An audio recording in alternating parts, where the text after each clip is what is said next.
바리새인이 예수님을 초청한 그날 그 식탁이 얼마나 화려한 식탁인지를 우리는 알 수 없습니다.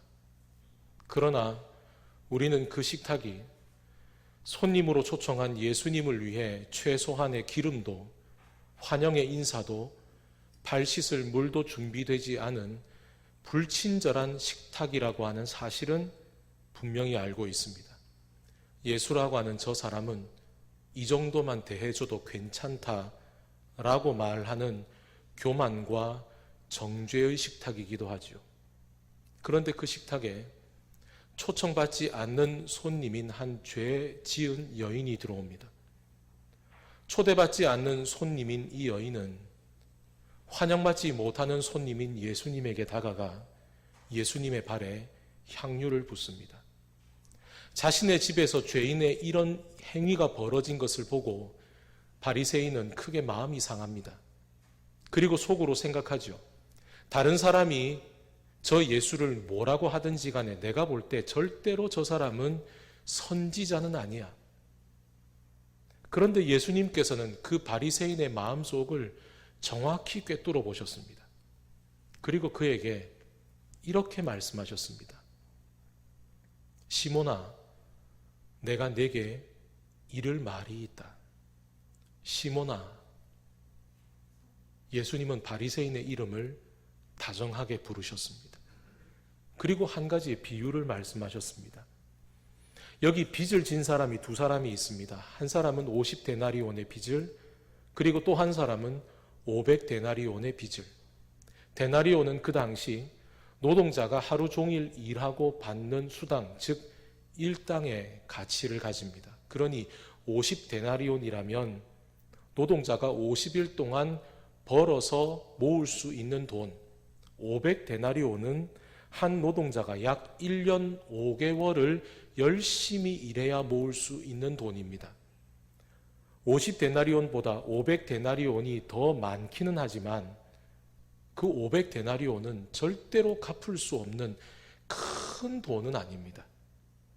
그런데 누가복음 7장에서 이 빚진 자를 얘기할 때 이 빚진다라고 하는 단어는 빚을 졌다라고 하는 단어에 또 하나의 설명이 더 덧붙여져 있는 단어입니다.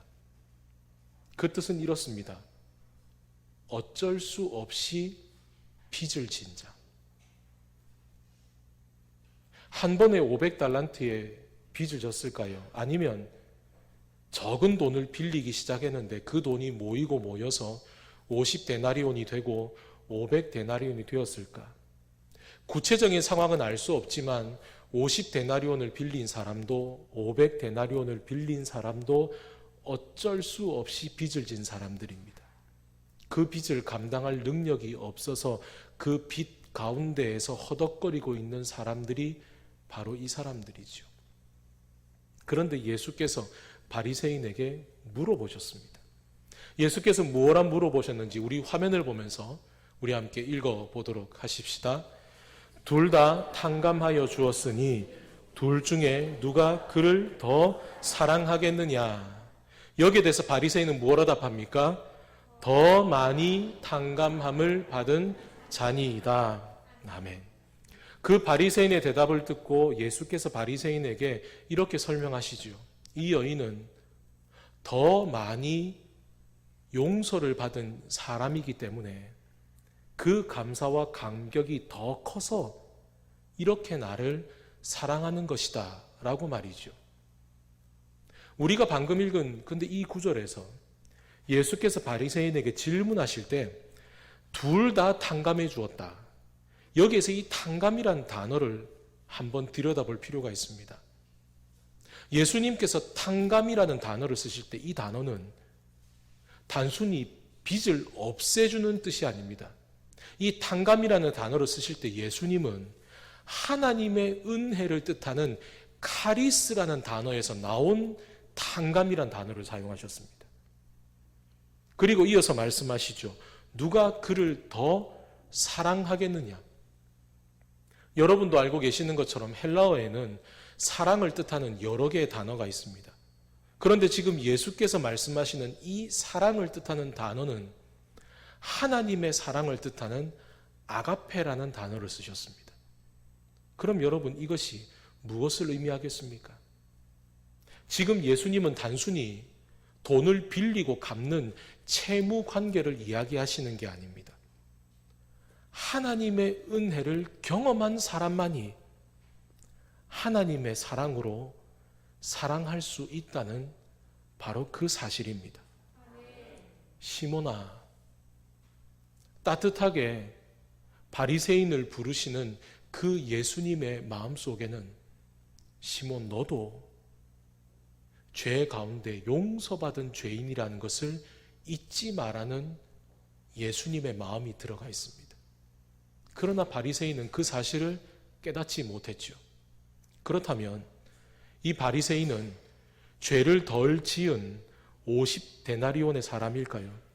오히려 성자 하나님을 앞에 두고도 그 성자 하나님을 멸시하고 모욕한 이 사람이 예수님으로부터 따뜻하게 이름을 불려 받았다는 그 자체만으로 오히려 이 바리새인이야말로 500데나리온 빚진 자가 아닙니까? 복음서의 예수님의 비유 가운데에는 빚진 자에 대한 또 다른 비유가 있습니다. 베드로가 예수님에게 묻죠. 저에게 죄를 지은 형제를 용서할 때 몇 번이나 용서해 주어야 될까요? 베드로는 이렇게 묻습니다. 7번까지 하오리까? 그런데 이 대답 속에는 베드로의 속내는 이렇죠. 예수님, 7분이면 충분하죠. 이 7번이나 용서해 주면 제가 다른 사람들보다 훨씬 더 나은 사람 아닙니까? 어느 순간 의로움의 옷을 입고 바리새인이 되어버린 이 베드로에게 예수님께서는 비유를 말씀해 주십니다. 1만 달란트 빚진 자가 용서받았다. 달란트를 데나리온이라고 하는 가치로 환산을 하면 이 1만 달란트는 노동자가 한 푼도 쓰지 않고 16만 4천 년 동안 일을 해야 벌 수 있는 돈입니다. 한 노동자가 16만 4천 년 동안 일을 해야 벌 수 있는 그만한 빚을 진 사람이 있습니다. 어느 누구도 자기 힘으로는 절대로 갚을 수 없는 빚입니다. 그런데 주인이 그 1만 달란트 빚진 사람을 불쌍히 여겨서 그의 빚을 다 탕감해 주죠. 그런데 이 빚을 탕감받은 사람이 돌아오다가 자기에게 100데나리온, 100일치 임금에 해당되는 돈을 빌린 다른 사람을 만납니다. 그러나 이 사람은 자기가 1만 달란트 탕감받았다라고 하는 은혜는 자기 기억 속에 쑥 집어넣어버리고 자기에게 100데나리온 빚진 사람의 빚을 받기 위해 그를 감옥에 가두어버리죠. 예수님께서 이 비유를 말씀하시는 이유가 무엇이겠습니까? 베드로야, 구원받았다는 것은 1만 달란트 빚진 자가 용서받은 것과 똑같단다. 만약에 지금 이 자리에서 저와 여러분이 다 자리에서 일어나서 제자리 뛰기를 해본다면 기록이 어떻게 나올까요?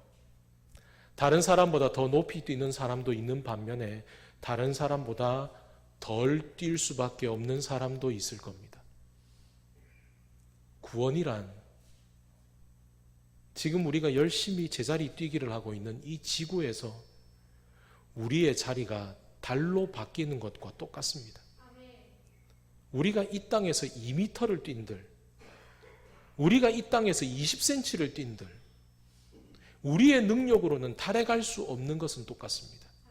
구원이 무엇입니까? 지구에 있는 우리를 주님께서 집어다가 달에다가 데려다 놓으시는 겁니다. 우리 모두는 1만 달란트 빚진 자입니다. 예수님의 발에 향유를 부은 여인도, 바리새인도, 베드로도, 그리고 우리 모두도 1만 달란트 빚진 자였습니다. 그러나 주님께서 우리의 힘으로는 감당할 수 없는 그 죄의 빚을 십자가의 보혈로 깨끗하게 탕감해 주셨습니다. 그렇다면 우리는 그 구원받았다는 사실에 감사하며 살아가고 있습니까? 오늘 이것이 중요한 이유는 우리에게 하나님 앞에 감사한다는 것이 단순히 그냥 감정의 표현으로 끝나는 것이 아니기 때문입니다. 예수께서 사마리아를 지나가실 때 10명의 나병 환자들이 예수님이 지나가신다는 사실을 알고는 예수님 앞에 간청합니다. 나병이라는 병에 걸렸기 때문에 다른 사람들에게 가까이 갈 수 없어서 이 10명의 나병 환자들은 멀찍이 서서 예수님 앞에 큰 소리로 외칩니다. 예수 선생님이여 우리를 불쌍히 여기시옵소서. 그들의 부르짖음을 들으신 예수께서 어떻게 하셨을까요? 우리 누가복음의 말씀을 함께 읽어보겠습니다. 보시고 이르시되 가서 제사장들에게 너희 몸을 보이라 하셨더니 그들이 가다가 깨끗함을 받은지라. 아멘. 여러분도 알고 계시는 것처럼 예수님은 나병 환자를 치료하실 때 그의 몸에 손을 대시고 그를 꼭 안아주셨죠. 눈먼 자의 눈을 뜨게 하실 때에는 그 눈을 만져주셨습니다. 죽은 청년을 다시 살리실 때에는 그 죽은 청년의 시체에 손을 대셨습니다. 그런데 지금 이 10명의 나병 환자를 고치실 때에는 그 어떤 행위도 하지 않으시고 그냥 제사장들에게 가서 너희 몸을 보이라고만 이야기하셨습니다. 중요한 건 예수님의 그 말씀이 끝나셨음에도 그들의 몸에는 어떠한 변화도 일어나지 않았다는 겁니다. 여전히 그들의 몸에는 흉터가 흉물스럽게 남아있고 그들의 몸 여기저기에서는 피와 고름이 흐르고 있습니다. 그런데도 이 10명의 나병 환자들은 제사장에게 갑니다. 예수 선생님, 그분을 통해 내 병이 나을 것이라는 믿음이 있기 때문입니다. 그런데 놀라운 일이 일어납니다. 그들이 길을 가다가 보니 10명 나병 환자 모두의 몸이 깨끗하게 나은 겁니다. 더 놀라운 일이 그 다음에 벌어집니다. 우리 이어지는 구절을 함께 읽어보겠습니다. 그 중에 한 사람이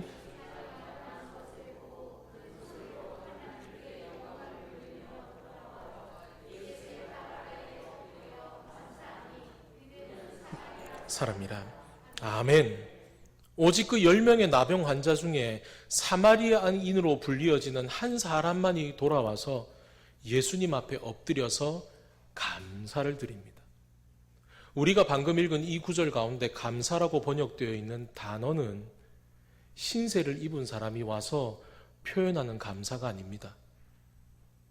물에 빠져준 사람 건져 주었으니 감사하다고 얘기하는 그 감사가 아닙니다. 여기에서 표현된 헬라어 단어 이 감사의 뜻은 하나님이 주신 은혜에 대해서 감사하는 단어입니다. 즉 지금 이 나병 환자는 자기의 병을 낫게 해주신 예수 선생님 그분이 바로 이 땅 가운데 구주이심을 고백하면서 주님 앞에 나와 감사했던 겁니다. 예수님을 통해서 하나님의 용서의 은혜를 입은 여인은 하나님의 사랑으로 예수님의 발에 향유를 부었습니다. 예수님을 통해 육신의 나음을 입은 나병 환자는 자신의 병을 낫게 하신 주님 앞에 나와 감사의 인사를 드렸습니다. 여러분, 믿음이 무엇입니까? 내 병은 나을 거야. 내 상황은 좋아질 거야. 나는 더 잘 살 수 있을 거야. 이게 믿음이 아닙니다. 믿음은 그 주님께서 나를 붙잡고 계시다는 것을 깨닫는 겁니다. 그 믿음으로 돌아온 나병 환자에게 예수께서 무엇라 말씀하셨는지 우리 함께 읽어 보십시다. 일어나 가라. 내 믿음이 너를 구원하였느니라. 아멘. 여러분, 10명의 나병 환자 모두가 구원받았습니다. 그러나 그들 가운데 오직 자신의 병을 고쳐주신 주님 앞에 나와 감사로 나온 그 한 사람은 육체의 질병뿐 아니라 그의 삶 자체가 구원받는 은혜를 누렸습니다. 예수님의 발에 향유를 부은 그 여인에게 예수께서는 또한 이렇게 말씀하셨습니다. 우리 함께 읽어보시겠습니다. 예수께서 여자에게 이르시되 내 믿음이 너를 구원하였으니 평안히 가라 하시니라. 아멘. 여러분, 오늘 이 예수님의 말씀이 우리에게 주는 가르침이 무엇입니까? 믿음은 있지만 감사는 잃어버린 사람들이 있습니다. 여러분, 오늘 주님 앞에 감사함으로 나아오셨습니까? 그렇다면 여러분 기뻐하십시오. 여러분 안에 감사의 능력이 있는 겁니다. 아무나 감사할 수 없습니다. 주님이 주신 감사의 능력을 가지고 있는 이가 감사합니다. 그리고 내게 주신 믿음으로, 내게 주신 구원의 감격을 가지고 그 1만 달란트 빚을 탕감받은 그 감격으로 주님 앞에 나와 감사할 줄 아는 사람은 주님이 주시는 평안을 누립니다. 육체의 병만 낫는 것이 아니라 온전한 회복을 누리는 삶은 주님 앞에 감사의 능력을 가진 자에게 주시는 주님의 선물인 거죠. 오늘 우리가 읽은 본문 가운데에도 이제 예수님과 함께 그 길을 걸어가며 예수님의 사역을 돕는 여인들에 대한 이야기입니다. 그리고 오늘 누가는 특별히 그 여인들 가운데 두 사람을 우리에게 소개해 줍니다. 먼저 소개되어 있는 여인은 막달라인 마리아입니다. 그런데 이 여인에게는 다음과 같은 설명이 붙습니다.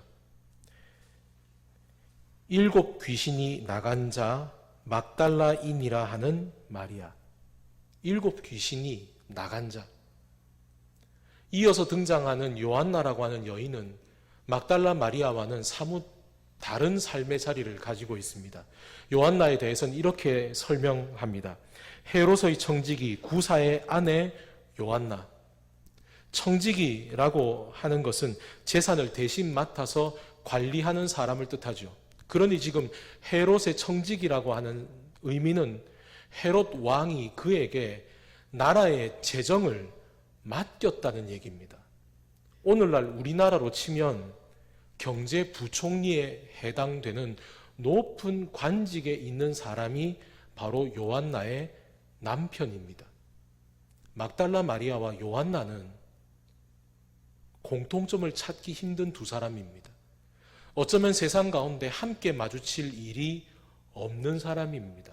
한 사람은 그 나라에서 권력의 최정점에 있는 권력가의 아내인 반면 한 사람은 남편의 이름조차도 기록되지 않고 남편이 있는지도 제대로 확인되지 않은 그저 막달라에 사는 마리아라고 불리어지는 여인입니다. 그런데 이 두 사람에게 공통점이 있습니다. 이 두 사람뿐 아니라 오늘 우리가 읽은 이 본문에 등장하는 여인들 모두를 하나로 묶어주는 공통점이 있습니다. 그것이 무엇입니까? 오늘 우리가 읽은 본문 가운데는 이렇게 말합니다. 악귀를 쫓아내심과 병 고침을 받은 어떤 여자들. 제가 다시 한 번 더 읽어드리겠습니다. 악귀를 쫓아내심과 병 고침을 받은 어떤 여자들. 한마디로 그들 모두는 예수님에게서 은혜를 입은 사람들입니다. 그 한 가지 사실이 그들을 하나로 묶어주는 공통점입니다.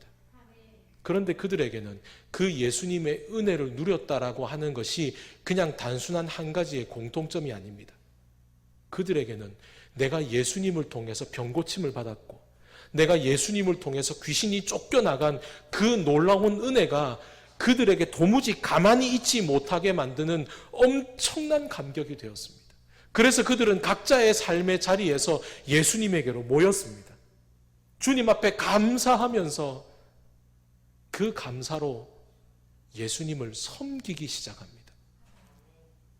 우리말로는 섬긴다라고 번역되었지만 헬라어 말로는 이 섬김을 뜻하는 단어가 여러 개입니다. 왜냐하면 섬기는 이유, 섬기는 위치가 다 제각각이기 때문이죠. 그런데 여기에서 이 섬긴다라고 되어 있는 이 헬라어 단어의 뜻은 주인을 섬길 때 쓰는 단어도 아니요, 누군가가 억지로 시켜서 하는 섬김도 아니요. 내가 열심히 일을 하면 대가를 받을 수 있기 때문에 하는 섬김도 아닙니다. 오늘 우리가 읽은 본문 가운데 등장하는 이 섬김의 의미는 내게 주신 은혜가 너무 커서 누가 시켜서 하는 게 아니라 내가 자발적으로 기쁨으로 하는 섬김을 뜻하는 단어가 바로 오늘 우리가 읽은 이 본문의 섬김이라는 단어입니다. 그들에게 병이 고쳐지고 그들의 몸에서 귀신이 떠나간 것은 한 번의 기적입니다. 그러나 그 한 번의 기적은 이 여인들의 삶을 끝까지 주님 앞에 단단하게 묶어놓는 은혜의 시작이 되었습니다. 이 여인들은 감사함으로 함께 나와 그 감격으로 예수님을 섬깁니다. 그리고 그 섬김은 한 번으로 끝나지 않았습니다. 여러분이 알고 계시는 것처럼 막달라 마리아는 예수님의 사역에 끝까지 함께한 여인입니다. 예수께서 십자가에 달려 죽으시고 난 다음에 가족들도 제자들도 그 어느 누구도 예수님의 시신을 손대려 하지 않을 때 아리마대 요셉과 그리고 니고데모와 함께 예수님의 장례를 끝까지 책임졌던 여인이 바로 막달라 마리아입니다. 안식 후 첫날에 예수님의 몸에 향품을 바르기 위해서 향품을 준비해서 무덤으로 갔던 여인도 막달라 마리아고, 무덤에서 부활하신 예수님을 가장 처음 만난 증인도 막달라 마리아입니다. 근데 오늘 우리가 읽은 본문은 이렇게 말합니다. 여러 여자가 함께하여. 예수님을 통해서 그 기적을 맛본 이 여인들은 한 번으로 끝나지 않고 막달라 마리아와 요한나를 비롯해 이 여인들이 함께하여서 예수님의 사역을 끝까지 섬기며 감사하며 그 길을 걸어갔습니다. 그러니 이 여인들의 삶이 어찌 끝까지 온전한 회복을 누리지 않을 수 있었겠습니까? 여러분, 교회도 마찬가지입니다. 서로 다른 우리가 오늘 이 한자리에 모여 있게 된 하나의 끈은 무엇입니까? 우리 모두가 구원받았다는 사실입니다. 우리가 구원받았다는 것은 우리의 삶의 가장 강력한 한 방의 사건입니다. 그러나 그 구원은 동시에 우리의 삶 전체를 묶어주는 끈과도 같습니다. 오늘 우리가 왜 감사해야 합니까? 우리의 삶이 구원받았기 때문입니다. 우리가 주님 앞에 믿음의 삶을 살아가는 그리스도인이라 말한다면 우리의 삶의 감사는 우리의 믿음과 결코 떨어질 수 없는 주님 앞에 나아가는 날개와도 같습니다. 그러니 여러분, 이 추수감사주일이 저와 여러분에게 1년에 한 번 반복되는 행사가 되지 않기를 소망합니다. 저와 여러분의 삶 가운데 감사가 넘치기를 소망합니다. 저와 여러분이 감사의 능력을 회복하기를 축복합니다. 저와 여러분이 감사의 능력을 회복할 때 저와 여러분의 삶에 온전한 회복이 일어날 것을 축복합니다.